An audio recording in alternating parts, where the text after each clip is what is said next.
is Bill Klein. Hey, Bill Klein. Hey, how are you? Pretty good. You are the pastor at Kingston Baptist Church. Yes, sir. How long have you been the pastor? I've been there a little over a year. How's it going? It's going great. I'm blessed, and it's a great group of people. Where'd you come from? I came from Grace Baptist. I did children and youth there for several years. Okay, so it's still local here. Still local, yes. How long you lived in this area? I lived pretty much all my life. I live in Adairsville, and so I commute over to Kingston daily. What is there to do in Kingston? Well, you know, right now you got the festival out here, which is really just cute. It's nice. It is. This is the first year that the cities did this, but the churches have came together, and we're going to do a tree lighting on December the 5th from 6 to 8. And we've got some of the Cass Middle School chorus and some of the Cass High School choruses coming. And then we're going to have a gentleman, Michael Schwartz, the living disciple, is going to portray the Christmas message from Joseph's point of view. And then we're going to light our tree here in the park. And it's going to be a great event just for the community. Everything's going to be free.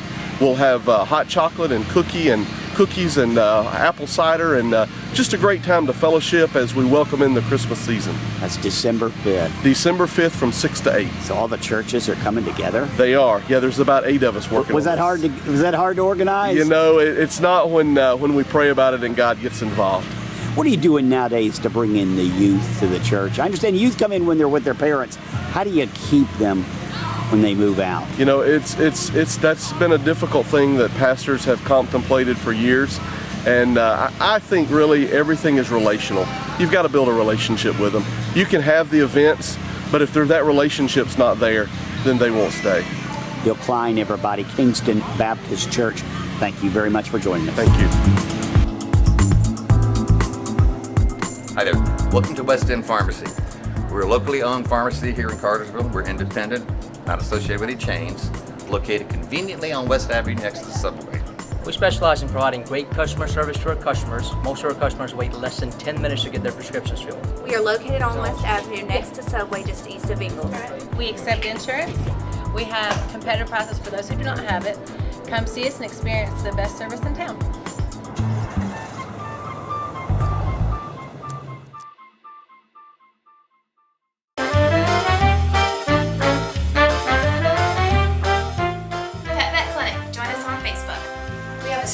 Surgical suite and dental facilities. Pet Clinic, join us on Facebook. We offer in-house blood work where you can get results immediately. We also have digital x-rays. Come on down to Pet Clinic. We're located at the corner of Burn Hickory and Mission Road. Our business hours are Monday through Friday, 8 to 5. We're here Saturdays from 8 to 12. Hope to see you soon.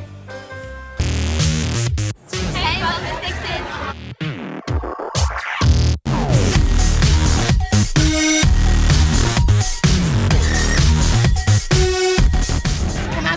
On Friday and Saturday nights to see our live bands.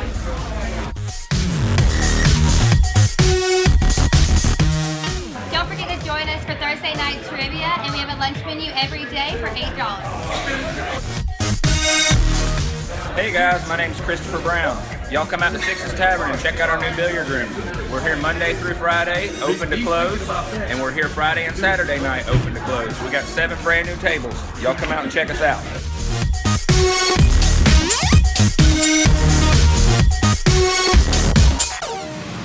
Look at all this homemade pickles and peppers.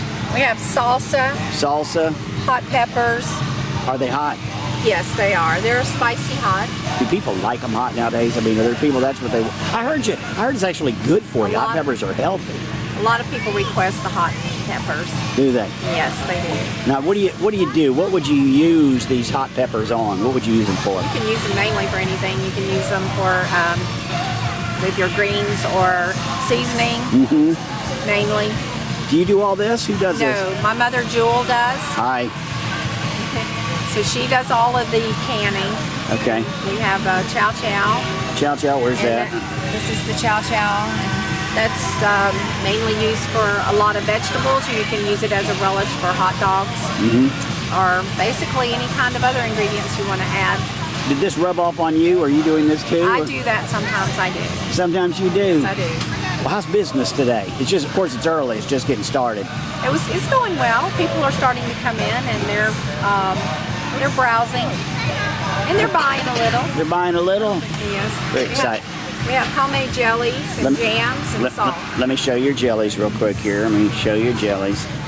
Ooh, man, that looks... What kind of jellies do you have? Okay, this right here is the strawberry squash jelly. Hold on, let me look at...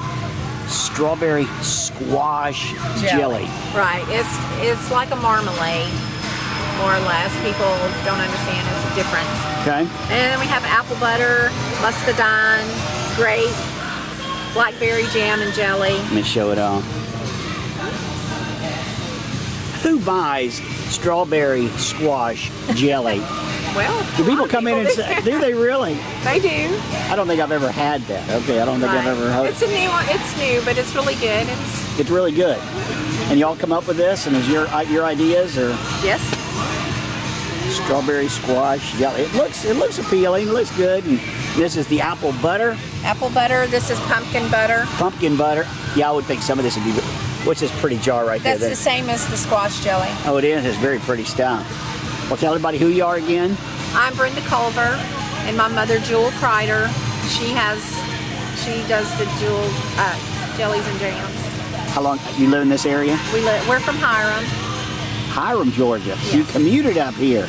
Well, nice to have you up here in Kingston. Thank you. Nice to meet you. Hey guys, Chris Allen here with Johnny's Pizza. And in case you haven't heard, I'm the new owner. We've totally redecorated the inside. We've added 7 flat screen TVs to enjoy sporting events. We have live music on Thursdays. We're starting trivia on Tuesdays in just a couple of weeks. We have the best pizza in town, hand tossed, handmade. Every pizza is made to order using the freshest ingredients right here locally. Our servers are great. They have a wonderful attitude and they always have a smile on their face. We have over 75 different beer selections, including 20 on tap. So come on down and join us. Check out the new environment. Check out some great pizza. And we'll see you here. Johnny's Pizza, 244 North Dixie Avenue. Hey, I'm Robert Guba at Terry Reed Buick GMC right here in Cartersville, Georgia. I got a lot of names. They call me Red, they call me Bobby, but come on in. We're here to sell you a new car or a good used car. Terry, Matt, Claudia, and myself, and all the good salespeople here at Terry Reed Buick wants to earn your business. We appreciate y'all coming by and just look at the inventory. You can go online or you can just give us a call at 770-382-5910. Again, I'm Bob Goodman. Hope to see you. If you got any questions, you can call me at 770-630-6925 like myself. I'll be happy to help you, answer any of your needs or anything like that. We appreciate the people in Cartersville and surrounding areas, and I hope to see you soon.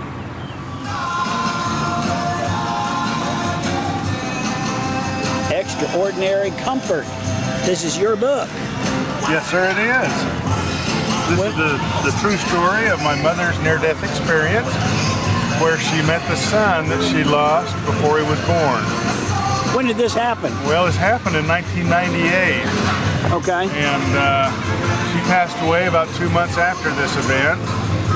But she said that, well, she had been in the hospital. She'd been very ill for quite a while.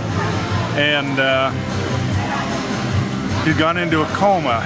The doctors did not expect her to survive. And she, after a day and a half, she suddenly sat up in her bed with a big smile on her face and said, "Oh, I have 5 beautiful sons." And the whole family is there because we're expecting her to pass away. And we're so happy that she's back out of the coma. But we're all looking at each other because there's only 4 boys in the family. And my father said, "Well, honey, we have Randy and Larry and David and Chris. Who's this 5th son?" And she said, "His name is Sean. He's the son that we lost before he was born." And only my mom and dad and my oldest sister knew that she'd even lost a child. None of the rest of the family were aware of that. And wow. Yeah, she said, here. What is this? Well, it's on here too. Oh, okay. But this is the first words that she heard. "My name is Sean and I love you so much," were the first words my mother heard from the handsome young man as he approached and wrapped his arms around her in a warm embrace.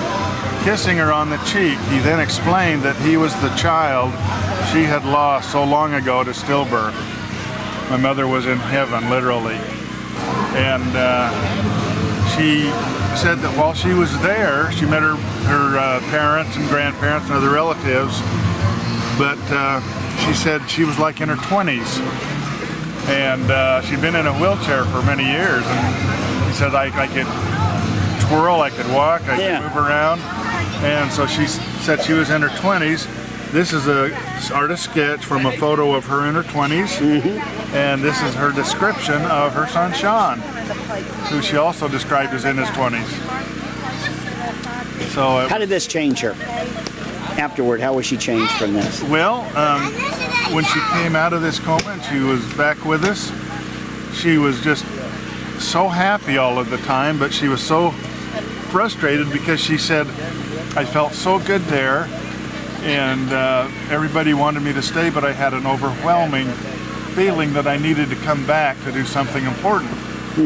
And she was so frustrated because she could not remember what it was, what she was supposed to do. And finally it clicked. I had an epiphany, and it was to bring us this message that we had another brother on the other side, and that people that have lost children to miscarriage or otherwise also have those children waiting for them. And she passed away about 2 months later, and simply asked that I be sure and share this message with everybody that I could. Extraordinary Comfort. If somebody wants a copy, what do they need to do? Well, they can go to Amazon. They can go to the website, which is extraordinarycomfort.com. And your name is? My name is David Acey, and I live in Cartersville. Nice to meet you. Nice to meet you, sir. Thank you. Hi, I'm Holly. Welcome to Reflection Skin and Laser Center. We are a full-service medical spa offering the latest technology in skincare. I am also the nurse. I do the neurotoxins like Botox and Dysport, and also the dermal fillers like Juvederm, Restylane, Radiesse, and I also do sclerotherapy for unwanted spider veins. Hi, I'm Amy Cheek. I'm the medical esthetician here at Reflections.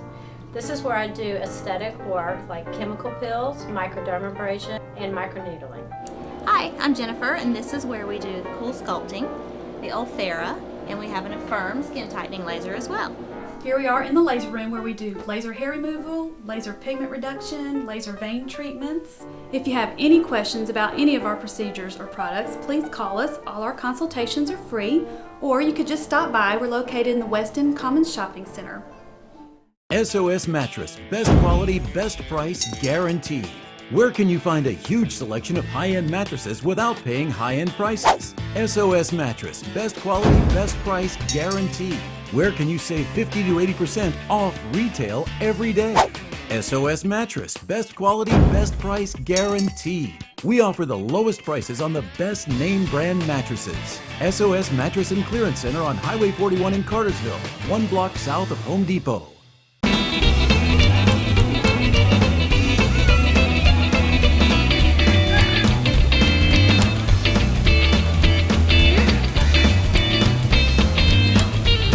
We're out here at the Kingston Festival, and y'all have been giving away cakes every hour on the hour during the cakewalk. That was a lot of fun to watch. Yes, we're doing it every hour. We give away 2 cakes to the winner, to each winner, and we're having a lot of fun. Yeah, it looks like a lot of fun. Now, y'all are part of a church that put this on? What's the church? Being His Body Fellowship. We're the newest church here in Kingston. We launched just about 2 months ago. What brought y'all together to start a church? We're a group of friends that had a ministry for clothing, helping the community with clothing. Right. And the needs of the community kept growing, and we saw a great need for discipleship and felt the calling to start a church. And you started off by helping people in need with clothing. In need. Mm-hmm. Yep. Are there a lot of people in need? There are a lot of people in need in this community, yes. Are these people the homeless people, or are these people just homeless, just down on their luck, single parents, maybe they had a fire? Really? We've been able to help a lot of people with fires and things like that. A lot of us just don't see stuff like that. We're not around it. We're, in our insulated little worlds. Absolutely right. You get in your own little silo, and you don't realize the rest of the world is hurting around you. Like what? Give me an example. Are there really people around Kingston that are having hard times, can't even find the clothing? Absolutely. Right. We have a lot of people come in, don't have winter clothes for their children, don't have a coat, blankets. We need a lot of blankets. People are cold. And they just have no way of getting it. No way. financially destitute, maybe they've gone through a legal issue, a divorce, or something like that. You just never know. So y'all started by coming together and just group of friends. Were you members of other church at the time? At the time we were, yes. So you decided, your husband's the pastor, you said, let's just start our own church? Yep, my husband's the pastor. His name is Greg Hood. Randy Judd is our associate pastor, and together they felt the call to start this church. Where are you meeting at? We're at 109 Reynolds Bridge Road here in Kingston. And everybody's welcome. Everybody, come as you are. Nice to meet y'all. Thank you. Thank you. Thank you. Hey, this is Joe Wilson, co-owner of Parnick Jennings Funeral Home, Cartersville's locally owned funeral home, serving all of Bartow County since 1977. The biggest difference of our funeral home here in Bartow County, Cartersville, is that we are a locally owned funeral home. We make all our decisions right here in the funeral home. When people walk in the door, they're going to meet the owner and know that we're making decisions on what's best for the families that have placed their trust and confidence in us and the needs of our community. One thing we always say to families that place their trust in us is ask a family we have served. We want people to know that when they come here for probably one of the most difficult experiences in their life, that they can feel comfortable with us. You know, all our family actually comes to Parnick Jennings. You know, once we lose a loved one, we call on them because, you know, they really took care of us in the past. As far as controlling the funeral, the arrangements for the trafficking to the gravesite, everything went perfect and, you know, in order like it needed to be. And, you know, especially with a loved one that you lost, you want things to go like it's supposed to, and they really done a professional job of doing it. Pre-arranging a funeral, it can be probably one of the most important things that you could do for your loved one. You have time to make those decisions in a calm, relaxed atmosphere, and you can lock in the price. In today's economy, you know, price is something that we have to think about. And by making a pre-arrangement in advance and funding it, you're guaranteeing that those prices will be there and you'll be protected from any future inflation. On behalf of myself and all the staff here at Parnick Jennings Funeral Home, we want you to know it would be our honor to serve your family during your time of need. Please call us at 770-382-0034. We're Georgia Care. We're the premier Second Amendment rights organization here in Georgia. We were founded in 2007, and we're the organization that's gotten most of the gun laws changed here over the past 8 years in Georgia. What do we got? I mean, right now we can pretty much do whatever we want with guns as far as if we have a permit, right? I mean, we can pretty much go anywhere. And yeah, there's a few off-limits locations, government buildings with screened access, courthouses. That's a good thing, though, isn't it? Any building that has a courtroom in it. Right now, K through 12 schools and colleges, nuclear power plants. Those are That's not what his problem. some of the off-limits locations. But that's good. That's good, though. Yeah. I mean, yeah. That's good. Yep. I mean, what are y'all working towards right now? What is it we, the people, need to worry about? Let's get HB 26 recognized by the Code Commission. What is that? It was a bill that would have allowed campus carry in Georgia last year. It was passed the State House unanimously, had 2 dissenting votes in the Senate, was signed by the governor, but was never recognized by the Code Commission. Until the Code Commission recognizes them, they're not official code of Georgia. So technically we should have campus carry here in Georgia, but we don't because it's never been put on the books. Do the professors want this? I mean, I've read I seriously doubt the Board of Regents does it. They don't want it. Board of Regents was very adamant against it in 2012. They fought strongly against it 2012, 2013. Shouldn't that have some weight? Well, why should the Board of Regents, who's an unelected body, be the fourth rail of government in Georgia? I mean, they're appointed, they're not elected. They should have no say-so. Okay. It should be the voters in the legislature. Shouldn't have anything to do with the Board of Regents and the amount of power they have. Do the voters want to carry guns on school campuses? Well, they can let their legislators know, but the fact is, I mean, the bill passed unanimously in the House. But it still, you still cannot do that. You cannot until it's recognized by the Code Commission. Is that in the works? Georgia Carry has filed a lawsuit against the Code Commission. Okay. To try to get that changed. So 18-year-old students would be able to carry guns? Only people up 21 21 and older who have a Georgia weapons license. Okay, so 21 or older. Yeah, only people who have a Georgia weapons license. Is that what it is now? 18 years old, you cannot do that? 18, you can have it. You can buy a handgun in a private sale. Okay. You can have it in your vehicle if you own the vehicle, but you cannot carry it in public unless you're in the military, unless you have a military ID. Okay. Your active duty or reserves in the military, you're exempt. But other than that, does the federal government concern you with what's going on, what you're reading and hearing? Not really. Are there people trying to get your guns? If anybody goes to the website, it's the same old fodder. Right. In my opinion. I mean, it's the same thing you hear over and over, same lies, same stuff over and over. So. Okay. So we got nothing to worry about, really. On a federal level, who knows what they're going to try to do? I mean, you got so much going on in each state. Right. It's hard to say what, Right. But the fact is, and this is my opinion and my opinion only, I'm not speaking for Georgia Care or anybody, and I don't want this to sound callous, but if 20 first graders getting killed in Connecticut couldn't get the law changed nationally, I don't think it's going to be realistically happening anytime soon. I live in the great state of Georgia. Everybody, GeorgiaCarry.org if you want more information, right? Right. Thank you very much for joining us. Thank you.